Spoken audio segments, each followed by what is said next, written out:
Olha só, essa é uma live especial sobre borboletas e borboletário. Essa live, a ideia dessa live, ela surgiu por dois motivos. Um destaque aqui nos stories sobre uma experiência que eu fiz com a minha filha em casa de um borboletário. A gente montou um borboletário e durante quase um mês eu fui postando diariamente essa experiência no Instagram. Você consegue assistir toda essa experiência, caso você não tenha assistido, no destaque do Instagram, @canal Mãe de Primeira Viagem, tá bom?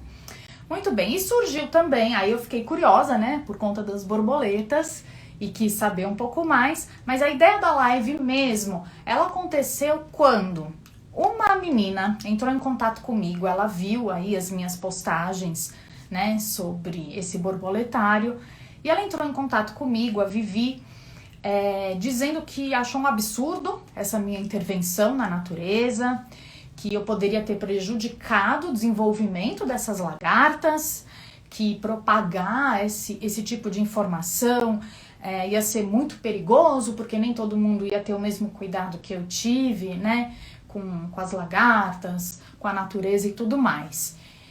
E aí eu fiquei um pouco preocupada, sabe? Porque eu sou uma pessoa que de verdade respeito demais a natureza, prezo muito pelo meio ambiente.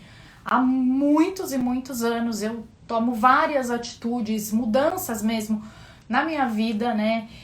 Pensando na ecologia, no bem-estar da natureza e do ambiente. Inclusive, se isso for uma curiosidade de vocês, posso até fazer uma live específica para falar disso, porque realmente são várias pequenas atitudes que a gente pode tomar, né, para melhorar. E eu fiquei incomodada com isso. Eu falei, puxa, não é possível que justo eu, que sou tão preocupada, que tenho tanto cuidado com a natureza, justo eu fiz mal para as lagartas? Não pode ser.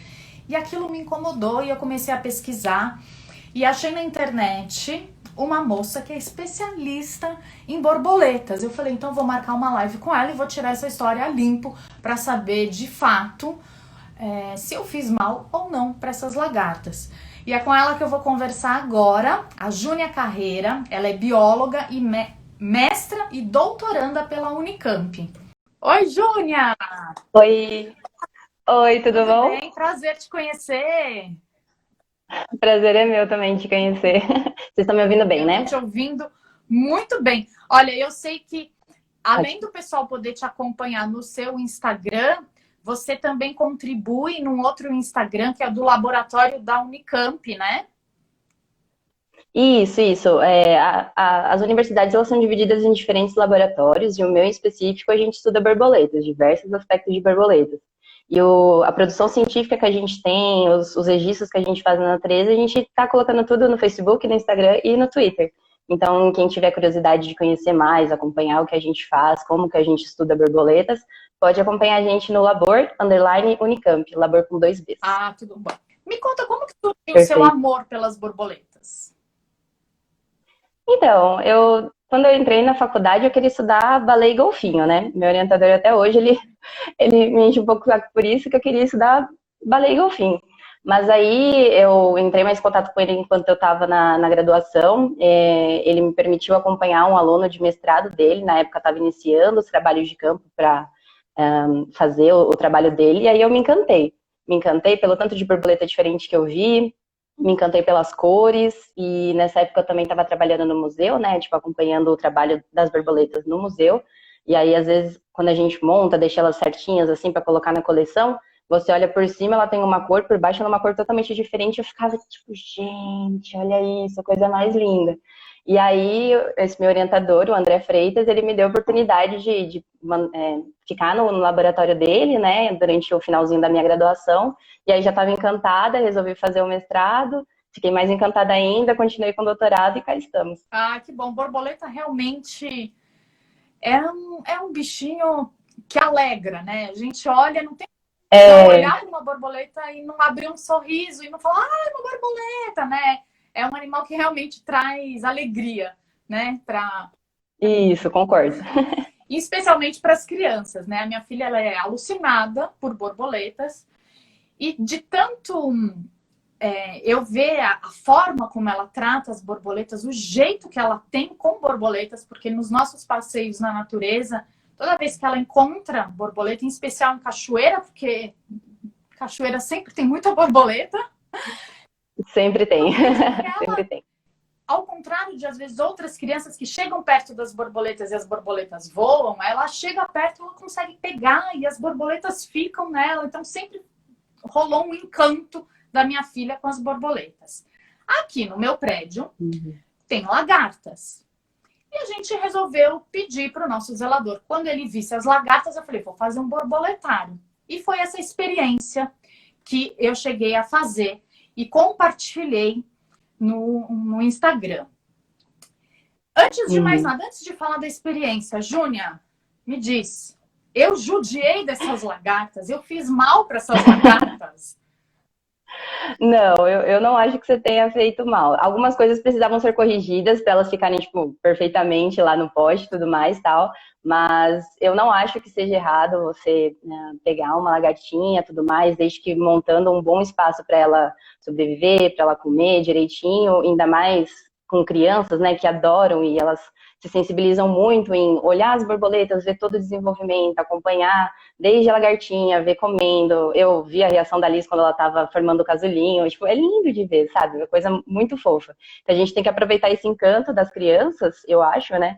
Para justamente sensibilizá-las para qualquer aspecto da natureza. Porque um dia, quando elas crescerem, elas vão ter muito mais consciência de que é preciso, né, proteger a natureza e todas as espécies, para pelo menos ter um ambiente bacana para elas, para as borboletas sobreviverem. Isso eu acho super importante, né? Faz parte da educação ambiental das crianças e o borboletário e criar lagartas são estratégias que são realmente utilizadas, acho, por educadores também para conseguir sensibilizar, trazer uma consciência de paciência, né? Que a lagarta tem o tempo dela de desenvolvimento, ou mesmo de cuidado, né? A lagartinha, ela precisa de atenção, ela tem coisas que precisam ser feitas, né? Para ela ficar bem no espaço que ela tiver no borboletário. Então, eu acho uma experiência muito interessante para as crianças de modo geral. Então, a gente pode conversar a melhor forma de fazer essas coisas para tornar a melhor experiência possível, tanto para a borboleta, para a lagarta, quanto para as crianças, para as mães, para os professores que estiverem juntos. Mas eu acho uma experiência sensacional. Você não sabe o peso que você tirou das minhas costas. Ufa! No meu íntimo, eu achava realmente que eu não tinha feito mal para esses bichinhos, mas sempre fica aquela coisa, né? O que faz mal mesmo para as espécies, não só para a borboleta, mas qualquer uma outra espécie, é a gente destruir o ambiente natural delas, que são as florestas, os campos, sei lá, áreas naturais, basicamente. Isso que causa muito mais problema para, sei lá, levar uma espécie à extinção do que a gente pegar 5 lagartinhas de uma espécie que põe mais de 100 ovos, cada adulto, cada fêmea, né? Isso aí, destruir o ambiente natural dela é muito mais preocupante do que a gente pegar algumas lagartinhas para criar e sensibilizar as crianças sobre como proteger a natureza, como cuidar da natureza. Ufa! Júlia, então eu vou te contar, eu vou relatando aqui. Eu sei que você assistiu a toda a série de stories, mas para quem porventura não tenha visto, eu vou relatando aqui passo a passo, desde a montagem do meu borboletário até as dificuldades que eu passei no decorrer dessa experiência. A gente vai trocando essa figurinha aqui e você vai me dizendo onde eu acertei, onde eu errei, onde eu poderia melhorar, tá bom? Legal, legal. Bom, primeiro eu me preocupei em pegar o maior vidro que eu tinha em casa. Então, eu peguei um vidrão daqueles de palmito, sabe? Bem grandão mesmo. Uhum. Sim, achei ótimo, aliás, porque elas são lagartas grandes, né? Elas demandam um espaço um pouco maior para elas conseguirem se movimentar livremente ali no pote. Então, eu acertei no pote. É bom que seja um pote grande. Pote tá bom, o pote foi ótimo. Fiz furos em cima. Eu fiz acho que 5 ou 6 furos. Depois eu achei pouco. Acho que eu podia ter feito mais furos. Na verdade, não. Na verdade, as lagartas em si, elas não demandam muito oxigênio para sobreviver. Então, se você mantém um pote bem fechado, assim, e abre de vez em quando para trocar o ar, não tem nenhum problema. Ainda mais que você coloca a planta dentro, né? A planta tá ali também fazendo a fotossíntese dela, então tá pegando gás carbônico, produzindo oxigênio. Então, os furos, na verdade, eles até não são muito legais, porque eles ressecam demais a umidade que tem dentro do pote, e aí, às vezes, a planta que você coloca dentro, ela resseca muito mais rápido. Então, você vai precisar trocar a planta com uma maior frequência, porque aí ela já vai estar muito podre ou muito seca, e a lagarta não vai conseguir adquirir a maior parte dos nutrientes que ela precisaria daquela folha. Entendi.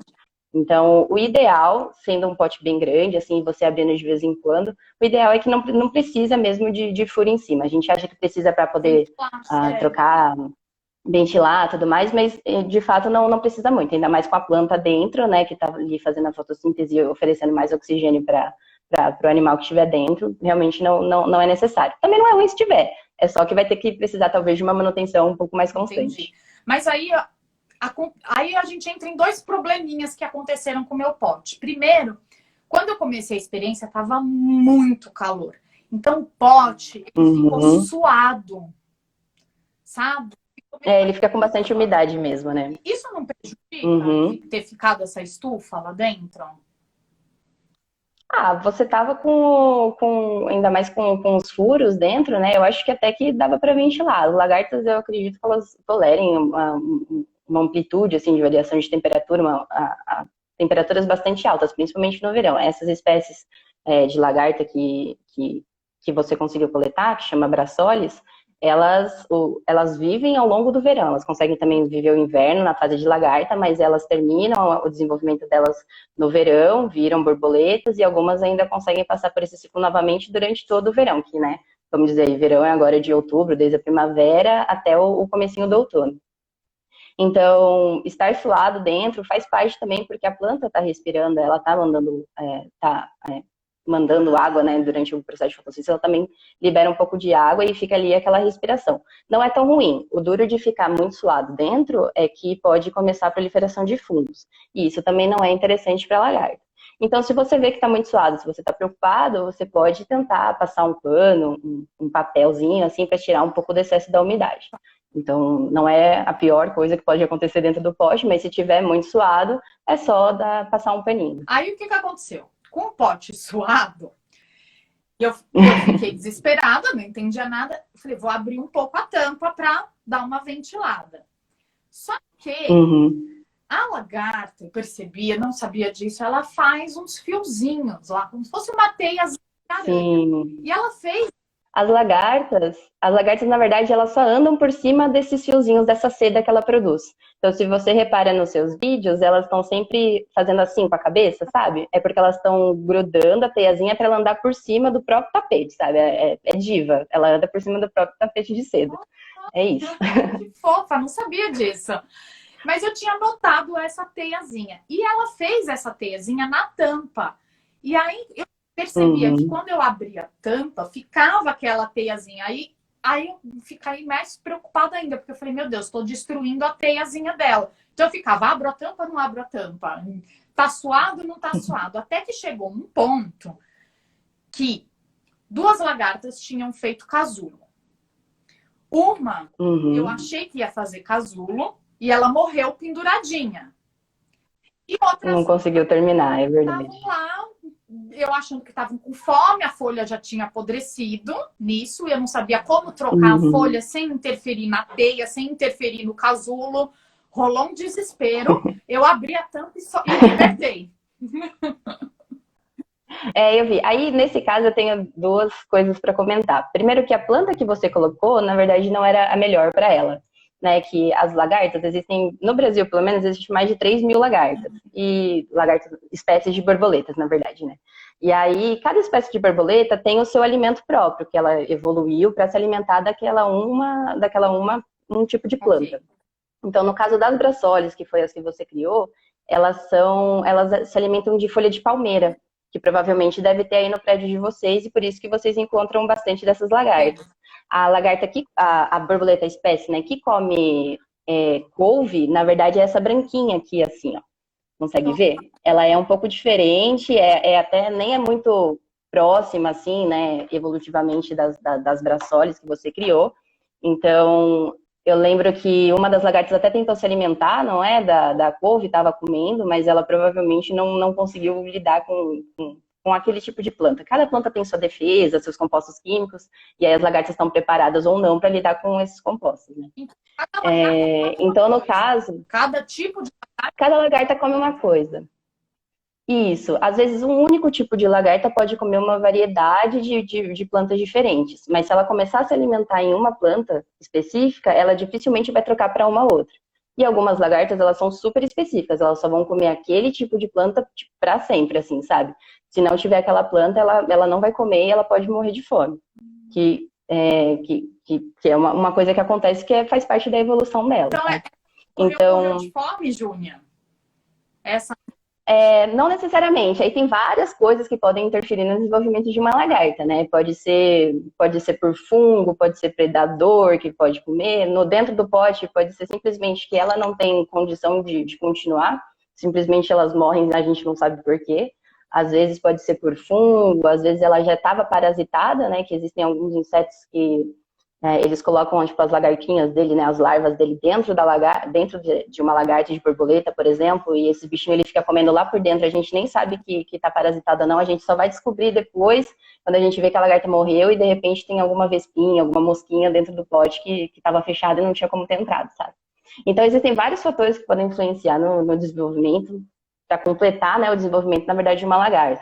E é super comum que as lagartas, elas acabem morrendo no meio desse processo. E eu acho que a Liz superou muito bem esse momento, ela superou muito melhor que eu. Que aqui, em casa, eu também estou cuidando de uma lagarta que a gente está fazendo a descrição do estágio maturo, né, dessa espécie. E aí, cada vez que morria uma, eu ficava tipo, meu Deus, e as lagartinhas estão morrendo. Mas é, tipo, super normal, acontece. Não são todas que vão chegar à fase de adulto. Isso é bem normal.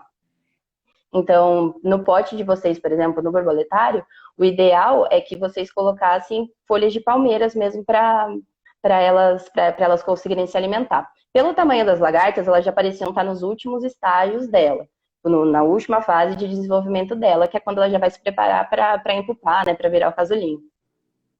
E aí elas provavelmente não iam muito se alimentar mesmo. Mas, como elas também já estavam mais na fase final, mesmo que elas ainda estivessem com um pouco de fome, elas podiam iniciar esse processo de metamorfose da mesma forma.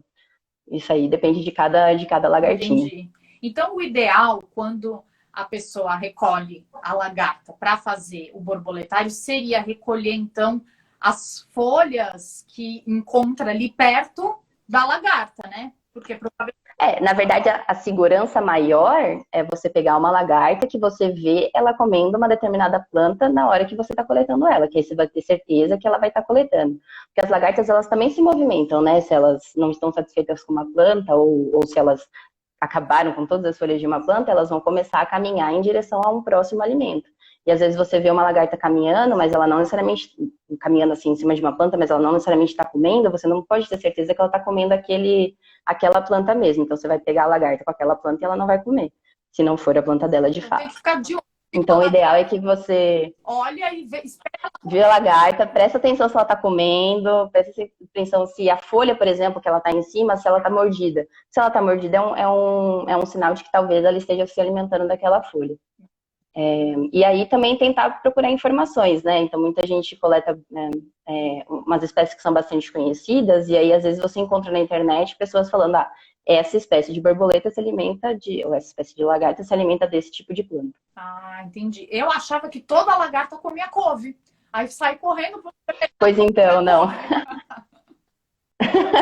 Maravilhoso. No caso dessa, não. Algumas só lagartinhas, algumas espécies de uma família específica de borboletas se alimentam de couve, mas as outras se alimentam de outros tantos tipos de folhas.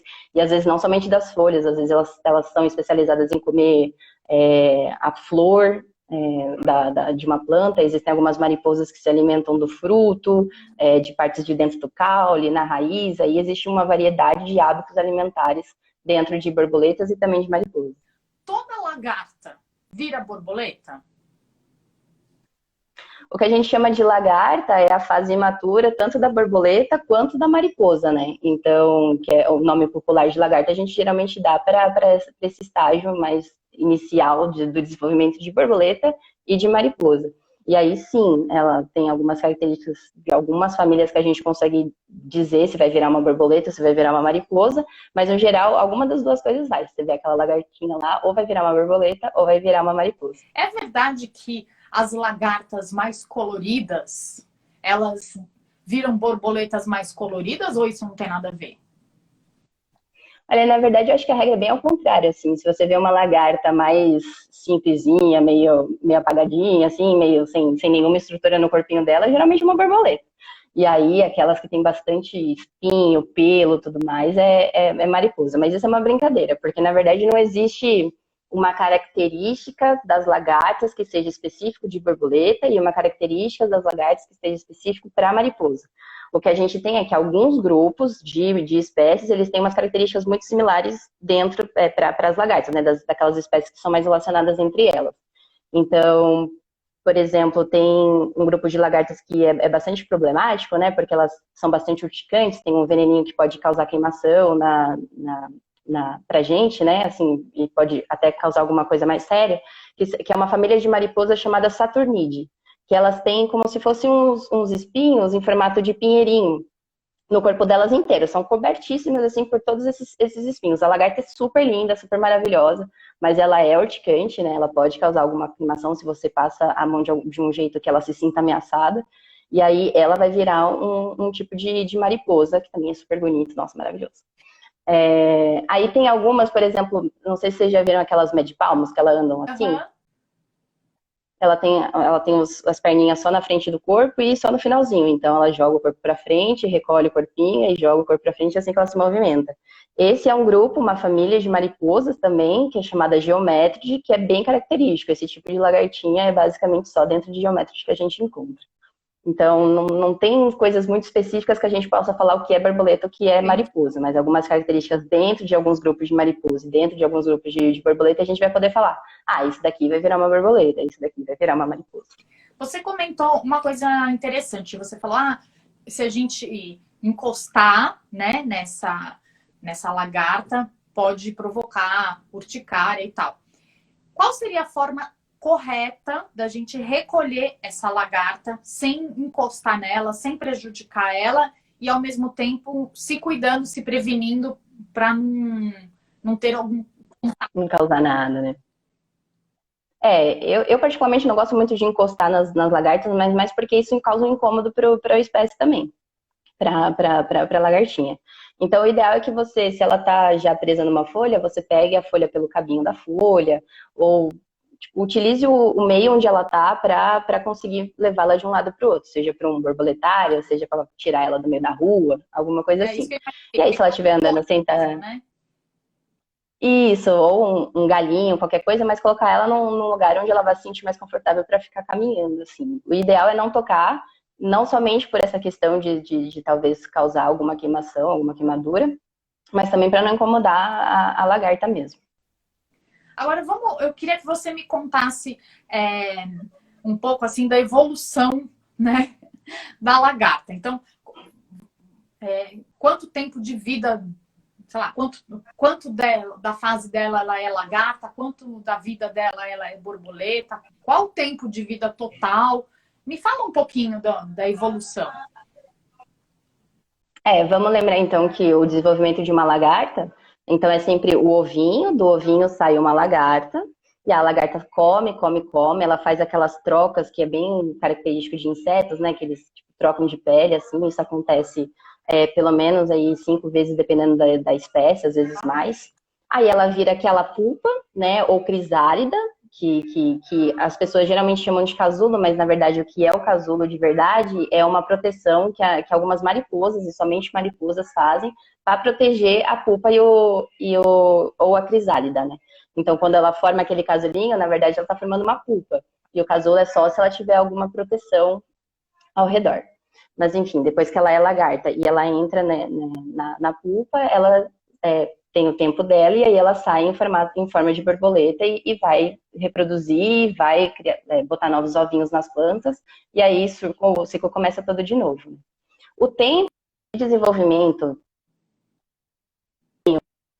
todo esse da lagarta, quanto tempo a pupa vai durar até quanto tempo adulto durar, isso aí depende muito de espécie para espécie.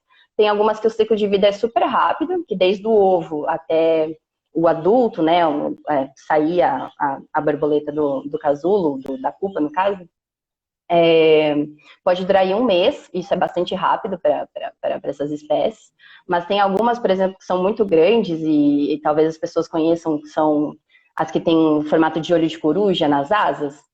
Essas daí, elas são bastante sazonais, elas são muito grandes, a lagarta ela precisa passar bastante tempo da vida dela se alimentando para ela conseguir atingir um tamanho bom, para ela conseguir incupar, né, formar a pupa e aí sair o adulto. Então, geralmente agora, nessa época, os adultos estão voando, eles vão se reproduzir e vão colocar os ovos.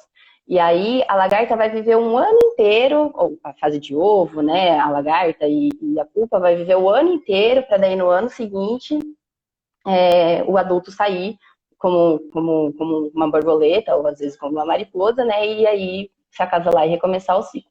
Então, depende bastante de espécie para espécie. Em geral, assim, uma boa parte das mariposas, das borboletas, na verdade, elas devem durar aí esse estágio imaturo de 1 a 2 meses, e aí algumas espécies, enquanto adultas, elas podem viver também 1, 2 meses, depende bastante do hábito alimentar, do grupo, né, de que a gente está falando, pode variar bastante. Eu já ouvi dizer que quando vira borboleta, ela só vive poucos dias. É isso mesmo? Não é tão isso. A gente tem bastante dessa ideia por causa de, às vezes, nas zonas temperadas, sei lá, na Europa, no norte dos Estados Unidos, Canadá, tudo mais, esses lugares, eles têm uma estação inverno, assim, muito restritivo. E aí, as borboletas, né, ou as lagartas mesmo, elas têm somente o verão ali para conseguir completar o desenvolvimento delas e poder voar e sobreviver antes de chegar ao próximo inverno. Aqui onde a gente vive, né, no Brasil, é calor o tempo todo, basicamente, né? Então, tipo, talvez mais para o sul do país tenha aí certinho um inverno muito rigoroso. Então elas não necessariamente vivem pouquinho. Tem algumas borboletas, por exemplo, que elas vão nas flores e além de se alimentar do néctar, elas também se alimentam do pólen das flores. E o pólen, ele é bem nutritivo, ele é bastante nutritivo, muito mais do que o néctar, que é só açúcar. E aí, com isso, elas conseguem ter uma longevidade muito maior. Então, elas conseguem viver facilmente, como borboleta, só 6 meses, que isso para um inseto, para uma borboleta, é bastante coisa. Em borboletário, tem um registro aqui no Borboletário de Campinas, que estando, né, protegida, sem ter nenhum passarinho tentando comer, ou qualquer coisa tentando comer, se alimentar dessa borboleta, ela conseguiu viver até 1 ano. E isso é muita coisa para uma borboleta, sabe? Isso é muita coisa. No finalzinho já devia estar bem capenga, né, coitada? Mas é bastante coisa. Mas algumas, por exemplo, abraçoles que vocês criaram, quando ela sai como borboleta, ela não tem aquele canudinho que elas têm, né, que é da boquinha delas, tipo, o aparelho bucal delas não é desenvolvido. Então, elas não vão se alimentar enquanto elas forem borboletas. Elas vão basicamente só se reproduzir. Só procurar um parceiro para poder botar os ovinhos. E aí elas vivem da reserva energética que ela traz desde de lagarta, mas ela não se alimenta. E aí, com isso, ela não consegue viver muito tempo. Ela depende exclusivamente da quantidade de reserva energética que ela traz da fase de lagarta. Então, aí ela pode viver talvez 1 semana, talvez um pouquinho mais, um pouco menos, depende bastante. Isso é relativamente pouco. A maioria das espécies aí, mesmo na natureza, a gente conseguiria encontrar, sei lá, depois de 2, 3 semanas, viver talvez mais um mês, tal. Depende bastante do quanto ela se alimenta, do estilo de vida, se ela foi muito predada, se ela acasalou demais, depende bastante. Mas 1 dia, 2, 3, não é muito regra pra gente aqui. Aqui a gente consegue encontrar espécies que sobrevivem alguns meses aí, e aí em casos muito extremos, em que ela está protegida, ela consegue viver até 1 ano, mas tipo, muito raramente. E como que é a reprodução das borboletas? Um macho e uma fêmea, né? Elas encaixam o bumbumzinho dela uma nas outras, assim, e aí consegue transferir o espermatozoide do macho pro bumbumzinho da fêmea, né? Pro abdômen da fêmea. E aí a fêmea vai, então, em busca da planta hospedeira, né? Onde ela sabe que a lagarta dela vai se alimentar.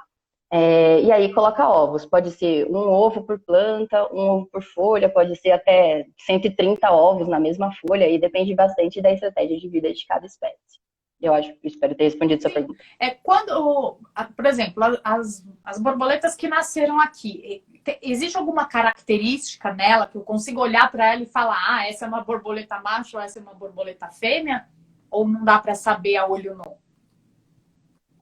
Enquanto borboleta, né, na fase adulta dela, às vezes a gente consegue ver sim. Tipo, às vezes algumas espécies, o macho ele tem um padrão de coloração que é bem diferente da cor das asas da fêmea. E aí, só de olhar as borboletas, você já consegue identificar que é macho e fêmea. Mas a maioria das espécies, elas têm um padrão de coloração bastante parecido. Então, sei lá, se o macho é preto, a fêmea também vai ser pretinha. Aí, o que a gente faz enquanto pesquisadores é olhar o finalzinho do abdômen.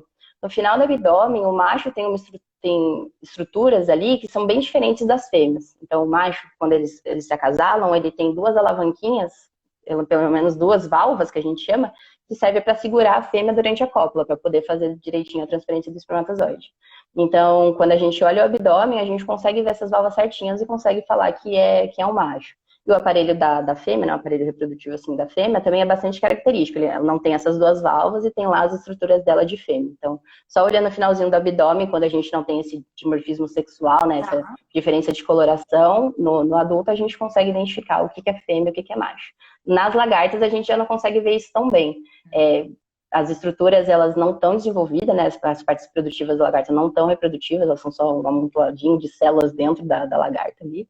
E aí é muito impossível dizer se é macho ou se é fêmea. A gente consegue ver mesmo só quando está no adulto, que é a fase reprodutiva mesmo das espécies de lagarta borboleta, de borboleta e mariposa. Porque teve uma vez que a gente estava numa cachoeira e a Liz encontrou uma asa de borboleta, que ela é uma asa de fada, né? Maravilhoso. Branquinha, assim, toda transparente, né? Porque já não tinha cor e ela guarda com todo o carinho do mundo numa caixinha ali. Essa asa. Que lindo. Essa asa de fada. O que dá a coloração da borboleta, as cores das borboletas, elas são basicamente um monte de escaminha que existe nas asas, que são tipo, umas escaminhas mesmo, que elas ficam encaixadas na membrana da asa, e é nessas membranas que tem os pigmentos ou a estrutura necessária para oferecer um tipo de coloração para aquela espécie.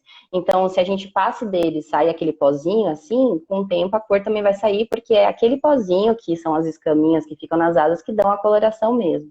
E aí existem algumas espécies de borboletas e algumas de mariposa também, que elas não têm essas escaminhas, ou elas não têm um pigmento nessas escamas, então dá a impressão de que elas são transparentes mesmo, sabe?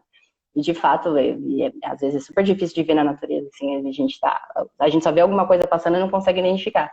Mas algumas espécies, de fato, elas são transparentes mesmo, elas têm umas escamas que não têm pigmento, ou é só a membrana, né? E eu já não tenho certeza, não vou conseguir falar com segurança. Mas a cor mesmo é devido a esse pozinho que fica nas asas, né, que são as escaminhas, e que nelas tem um pigmento aí preto, verde, vermelho, amarelo, várias cores diferentes. Que é tão encantador. E quando... Que é o que encanta. Quando a gente, sei lá, pega a borboleta, às vezes eu vejo Liz pega a borboleta assim pela asa, super delicadinha, mas ela pega pela asinha. E eu percebo que às vezes fica assim um pozinho. Isso de alguma forma danifica a borboleta? Essa é uma pergunta. E a outra pergunta é que eu já ouvi falar bastante aquele mito de que o pó da borboleta pode cegar a pessoa. Ou da mariposa. Isso tem bastante. Vó adora falar isso, né? Eu tenho uma foto no meu Facebook que é uma borboleta no meu rosto, assim, que tá pousada no meu rosto. E aí o comentário da minha avó, mas menina, vai cegar, tira esse bicho daí. Eu achei ótimo, só que na verdade as escamas, elas não cegam. É um tipo de sujeirinha que entra no seu olho e pode causar irritação. Geralmente tem, acho que somente um grupo de mariposas que podem ter alguma substância tóxica que pode causar uma irritação um pouco mais séria, que está nas escamas, mas é um grupo muito pequeno de mariposas que eu acho que na cidade elas nem são muito encontradas. Mas aquele pozinho, se você pega delicadamente, dificilmente você vai estragar a borboleta ou danificar a borboleta a ponto dela não conseguir voar. O problema é que muito das coisas que acontecem com borboleta, né, forma de reprodução, dela conseguir se camuflar ou dela conseguir mimetizar um outro bicho para ela fugir de predador, isso se dá por uma questão de coloração mesmo, né? Então, se você tira aquele pozinho e aí a coloração dela fica danificada, às vezes um macho ou uma fêmea não vão gostar daquele bichinho que está sem o pozinho e tudo mais e tal. Então, o que a gente faz enquanto pesquisador para minimizar e para a gente, como pesquisador, não é o ideal que a gente tire esses pozinhos, porque as cores, os padrões que a gente vê nas asas, eles ajudam a gente a identificar qual espécie a gente está lidando ali. Então, o que a gente faz quando a gente está no campo, precisa manipular esse material, a gente usa uma pinça, que ela na ponta ela vai ser bem achatada, tem o formato de bico de pato, assim, e a gente consegue pegar e manipular sem deixar nossas impressões digitais, que também nos nossos dedos tem gordura, né? E isso também não faz tão bem, acaba tirando muito mais escamas. Se a gente não tem a pinça no momento, a gente faz uma pinça com os dedos para pegar nas asas, né? Então, não tem um papel aqui, mas aí você tem a borboletinha aqui, aí você pega assim. Ao invés de pegar assim na asa, você pega ela assim, que isso diminui o contato da gordura e das digitais com as asas. Ou a gente pega ela pelo corpinho com os 2 dedos, que aí não tem as escamas ou as principais características de coloração dela não estão ali, então a gente consegue pegar pelo corpinho, né, segurar com os 2 dedos assim. Mas o ideal é que a gente utilize uma pinça ou faça uma pinça com os próprios dedos. Muito bem. Voltando um pouco lá para a minha experiência do borboletário, eu fiquei com uma dúvida muito grande do que aconteceu com as 2 lagartas. Depois que eu abri o pote, 2 tinham virado casulo, uma morreu lá, penduradinha, e 2, eu naquele desespero, simplesmente sumiram, né? eu abri e libertei as lagartas. E elas sumiram. Agora, olha o detalhe. Eu moro no 14º andar. Libertei ela na varanda, ok? Eu tenho bastante vaso na minha varanda, mas eu olhei vaso por vaso, folha por folha, sumiram.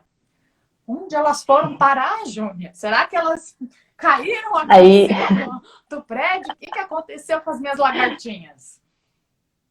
Olha, eu acho difícil te dizer com certeza o que aconteceu com elas, mas elas provavelmente saíram do poste porque às vezes elas não tinham ainda esse sinal para poder se transformar numa pupa, né, para poder seguir com o desenvolvimento delas, elas ainda estavam com fome, e quando você tirou a tampa, né, e permitiu que elas pudessem procurar a planta delas de verdade, elas saíram do poste e foram procurar uma palmeira, né, que é o que elas se alimentam.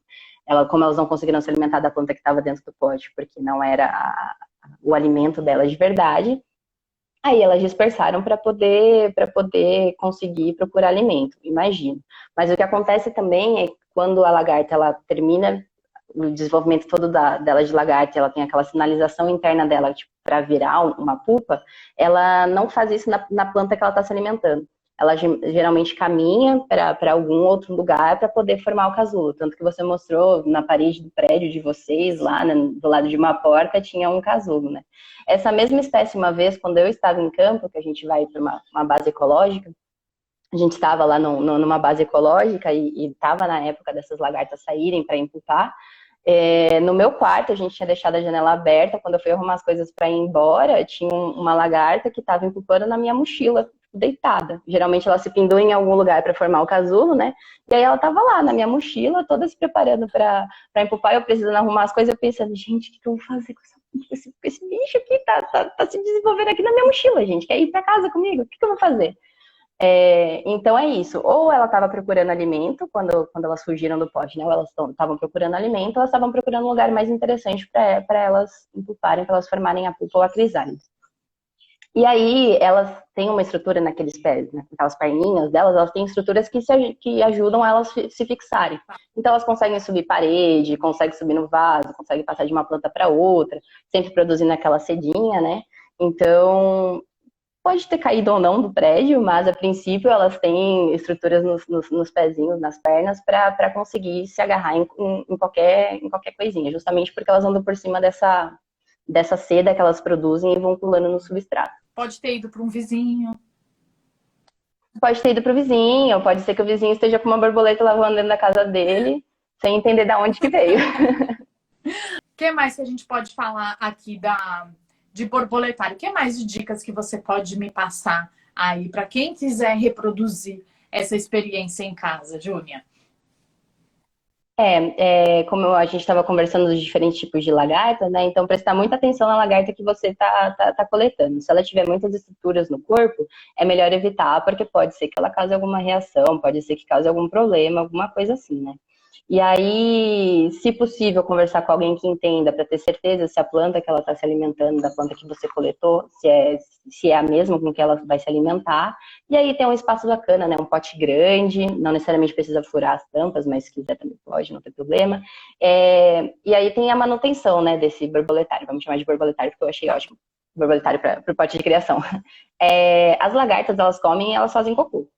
E esse cocô, são aquele monte de bolinha que você viu, era tudo cocôzinho delas, né? E esse cocô, ele pode ajudar na proliferação de fungos, que não é o ideal para aquele ambiente ser saudável o suficiente para ela conseguir se desenvolver.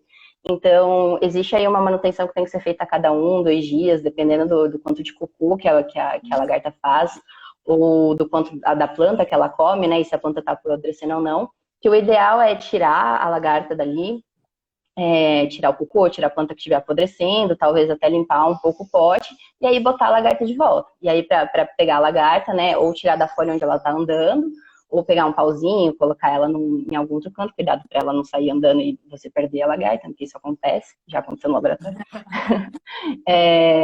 Mas a manutenção é bastante importante, né, deixar aquele ambiente, já que vai criar dentro de um espaço fechado, deixar aquele ambiente mais confortável possível para o lagarto, deixar ele limpinho, com planta sempre novinha, né? Se você coloca um papel, tipo aqui eu tô criando a lagartinha, né? Se você coloca um papel úmido no final do cabinho da planta, no caso aqui é uma graminha, então no final do cabinho eu coloquei esse papel, deixei ele molhado e isso ajuda a planta a durar um pouco mais dentro do pote. Então, isso também é uma dica que ajuda a manter assim, um pouco de umidade dentro lá e permite que a planta dure bastante tempo para a lagarta se alimentar.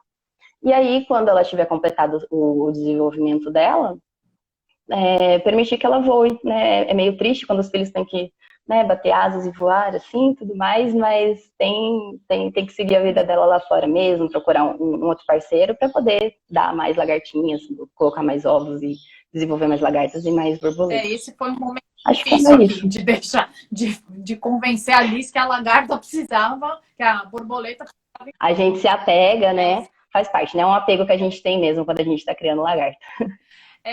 Então, eu não sei o que você me sugere, mas eu acho que talvez o ideal seria, então, ter 2 potes aí para poder, né, trocando a lagarta. Porque assim, pensa, o pote está sujo, aí eu preciso lavar aquele pote, mas o que eu faço com essa lagarta enquanto eu passo, preparo um outro pote com as plantinhas, passo as lagartas para lá.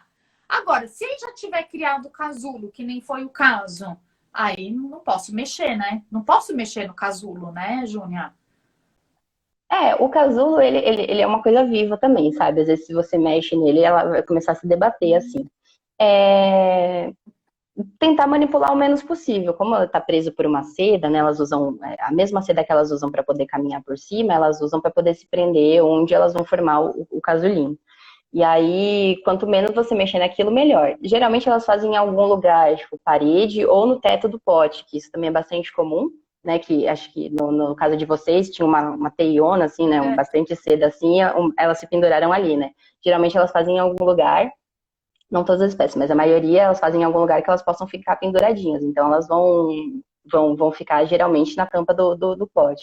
E aí, na verdade, nesse estágio, você só precisa esperar que a borboleta saia mesmo, sabe? Deixando o pote limpo ali para ela ficar bem, para não ter chance de fungar nem nada. Na verdade, nem precisa mexer, é só esperar a borboleta sair mesmo.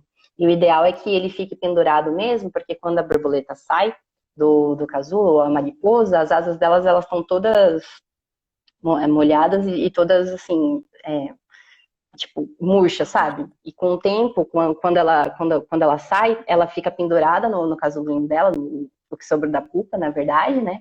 E aí as asas vão sendo preenchidas com tipo, um líquido que existe dentro do corpo da borboleta, né? E as asas vão secando e vão expandindo. Geralmente tá tudo lá murchinho, né? Bem enrugadinho, assim.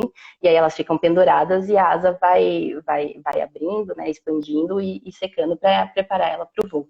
Então, elas precisam, de fato, ficar penduradas e de ponta cabeça, que é para a gravidade ali dar um apoio para elas poderem secar direitinho. Por isso que quando ela nasce, ela fica um tempão ali parada, né? Ela não nasce e sai voando, Sim. ela fica ali, ó, um bom tempo, né? Exatamente, exatamente, que é para a asa terminar de esticar, né, e secar direitinho, porque tem um líquido ali enquanto elas estão se desenvolvendo, né, então ela termina de secar e aí ela testa também, né, o movimento das asas dela para daí, então, começar a voar, que é um aprendizado para ela também, né, a primeira vez que ela vai voar. Então é isso, a asa ela não sai totalmente pronta, né, ela sai murcha, toda enrugadinha, assim, e ela precisa de tempo para expandir. Então, o que acontece muito é das lagartas saírem do casulo durante a noite, sabe? Então, quando... Isso, as minhas duas nasceram à noite. Eu queria tanto ver esse momento. E as duas à noite. Então... Ou você faz ali, fica ali olhando elas a noite toda, ou você deixa gravando alguma coisa, mas geralmente ou de noite ou no finalzinho da madrugada, assim, né? Porque daí quando o sol bate, esquenta as asinhas, elas conseguem voar. Acontece muito delas saírem antes do dia nascer. Entendi. Então, isso já é dela mesmo. Porque eu reparei, falei, poxa, uma nasceu, as duas eu encontrei de manhã, acordava todo dia, ia ver, e aí um dia acordei e vi e falei, nasceu. E eu percebi também que o casulo ele começa a mudar de cor quando tá próximo dela nascer. Sim, é lindo, né? Quando começa o desenvolvimento do casulo, a pupa, né, é uma coisa muito doida a metamorfose. Que a maior parte do corpo que era da lagarta dentro ali do casulo, ele se desintegra e ele se remolda todo para formar um corpinho de mariposa, de borboleta ou de mariposa. E aí, conforme o desenvolvimento vai se completando, ele muda de cor justamente porque a coloração das asas vai tomando o lugarzinho certinho, assim, sabe? Então, eu tenho uma foto muito legal de uma espécie que você consegue ver, tem uma região na pulpa, assim, que tem o espaço certinho onde você consegue ver que vai formar a asa, sabe? E aí eu tava acompanhando, ela tava toda verdinha, e aí um dia ela começou a ficar mais amarelinha com contorno preto. E aí é a coisa mais linda, porque é a asinha mesmo daquela espécie certinha, já dava até para saber qual espécie que era antes mesmo dela sair, porque o desenho fica perfeitinho. Então é quando o desenvolvimento está se completando, né? Quando os pigmentos estão sendo depositados na asa e no corpo da borboleta ou da mariposa, e aí é por isso que vai mudando de cor. E é bem bacana de ver que você consegue acompanhar, né? Se tá mudando de cor igual você falou, se tá mudando de cor é porque alguma coisa vai acontecer. Foi um sinal, assim, falei, epa, com a segunda deu para ver melhor porque a pupa, né, tava mais em cima do pote. A primeira que nasceu tava lá dentro, com a folha, não tava conseguindo enxergar direito. Mas a segunda tava mais em cima, então eu consegui ver, como já tinha nascido a borboleta num dia, e aí de manhã eu fui olhar, aquele casulo tava todo escurinho. Mas no meio da tarde ele tava metade de uma cor, metade de outra. Eu falei, tá. Alguma coisa vai acontecer. Aqui, vou ficar de olho. Aí até a noite continuou igual. No dia seguinte, já tinha nascido. Perdi a saída, né? E uma coisa, Alice, quando de manhã viu a borboleta, né? Um dia uma, no outro dia outra, e não tirou o olho, catou o pote, botou o pote em cima da mesa da sala e tomou café da manhã ali, tudo olhando, almoçou, não tirou o pote virou a televisão, né? Praticamente. E aí ela virava para mim e falava assim, mãe, a borboleta fez xixi! Eu acho, esse líquido? Escorre um pouco do líquido, Júnia?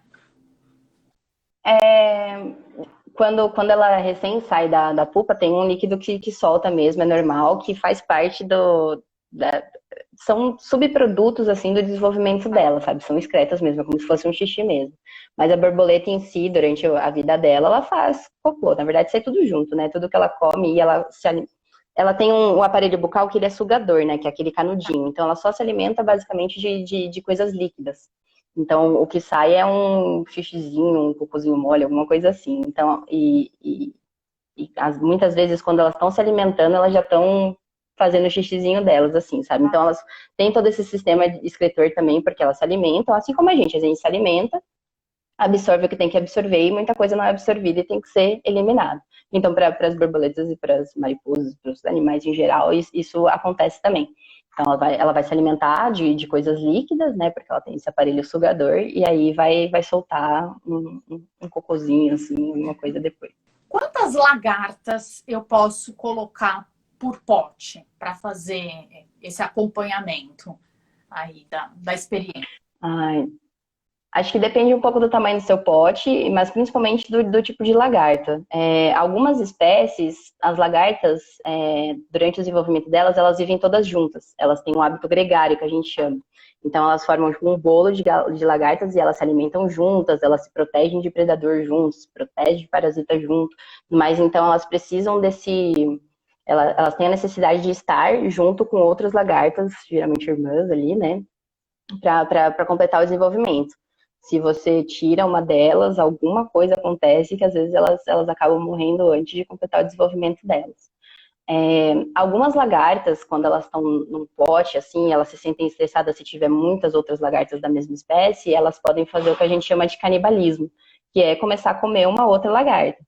Eu não tenho certeza se na natureza isso é tão comum, mas quando elas estão em um pote que tem muita borboleta e muita lagarta, né, e pouco alimento, elas acabam comendo umas às outras, como uma estratégia para diminuir a competição pelo alimento mesmo.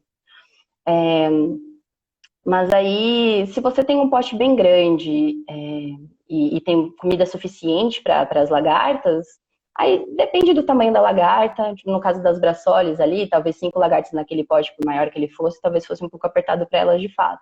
Mas se você tem um pote grande e a lagarta não é muito grande, ou a lagarta tem um tamanho médio, não é tão grande quanto as braçoles, dá para colocar várias, assim. Mas justamente isso, criar esse ambiente em que elas não vão precisar competir umas com as outras. Ter bastante alimento e ter bastante espaço para elas poderem se movimentar. Aí depende muito de cada espécie mesmo. Muito bom, eu fico muito feliz com esse nosso papo, com essa nossa conversa. Eu agradeço a pessoa que veio me puxar a orelha do tipo, você não cuidou das lagartas direito. Obrigada, porque se não fosse ela, eu não teria ido atrás de você, não teria adquirido todo esse conhecimento aqui. A gente ia ter tido essa conversa maravilhosa, né? Então, eu acho que eu acho bacana esse retorno que a pessoa teve, eu acho super importante de entender que quanto menos a gente mexer na natureza, é melhor. Eu super concordo. Ao invés de pegar uma borboleta, talvez, ou uma lagarta, querer aprisionar em algum canto, talvez se você fizer um jardim, seja muito mais interessante para você ver as coisas acontecendo naturalmente e ver, talvez, a borboleta se prendendo na teia, e aí a aranha vai lá e come, mas aí a borboleta já conseguiu deixar um ovinho, e aí tem a lagarta dela se desenvolvendo numa plantinha no seu jardim, sabe? Isso é bacana. Então, usar a criação das borboletas como uma forma de educar as crianças para a educação ambiental, assim, eu acho super válido. Mas, se possível, se você vai até uma área ambiental, se você valoriza aquela área de preservação, se você faz as suas observações ali e pensa, tipo, nossa, a natureza tá aqui, linda, maravilhosa, vivendo, as borboletas estão aqui passando por mim, tá tudo lindo, sabe? Ou se você faz o seu jardim e elas vêm até você, isso é encantador. Isso é encantador. É verdade. E que isso sirva de incentivo, né, para a gente observar mais a natureza, cuidar mais da natureza, ensinar as nossas crianças esse amor e esse cuidado, porque cada vez mais é mais necessário, né? Muito bom, muito obrigada. Bons estudos para você, que as borboletas continuem te encantando, encantando todo mundo que vê abrir esse sorriso lindo para uma borboleta. Que ela continue levando muita alegria.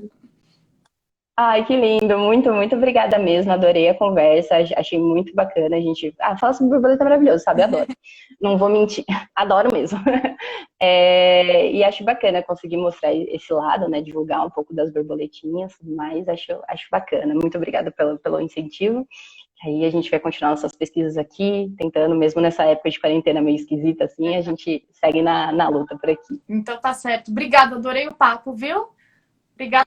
Imagina, obrigada a você. Beijo. Tchau. Obrigadão.